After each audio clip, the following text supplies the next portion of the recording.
Finfinne Gojjam irraa dhufee sumarra qubata Tigraay irraa ka'ee Barsirra qubata Gondar irraa dhufeeti sumarra qubata Abbaan hundaaf hundee maasirraa baqata Huqqattuun humnumaan roorrisee horii qadaabata Maqaalii sobaan lafa kee qabata jireenya tolfachuuf Oromoon taphata Fooqii fi viillallee sumarra ijaarata Kajiruuf kadeemus kunoo suma saama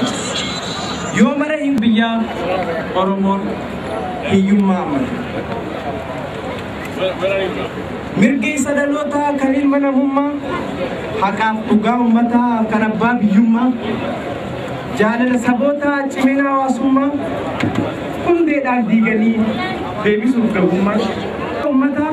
diinni dhuunfachuudhaan itti ol bugata Oromoo buqqisuudhaan bal'isee qabata mana keenya diigee ofii jaalata Eessaa fi baqadhaan yoomuu itti bufa Oromiyaa keessaa bahaa jechuun dhufu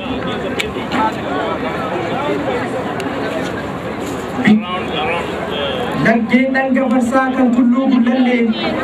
barsi gallee deessuun hawwaan nurraa malle nusirratti du'uuf aaddee walii galle shaggar yoomuu teenya arraa fi bolullee Finfinnee yoomuu teenya arraa fi bolullee Oromiyaan yoomuu teenya arraa fi bolullee Oromiyaan ni bilisoomti Oromiyaan ni bilisoomti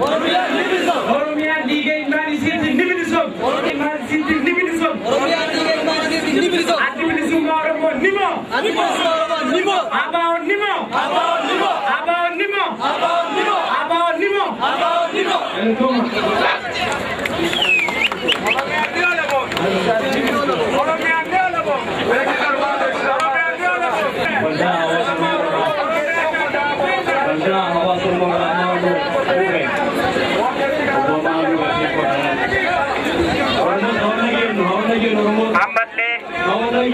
Sagantaan ittuma fufaa jira hundaa hawaasa Oromoo Minnesota irraa dura ta'a obbo Amanoo Dhumee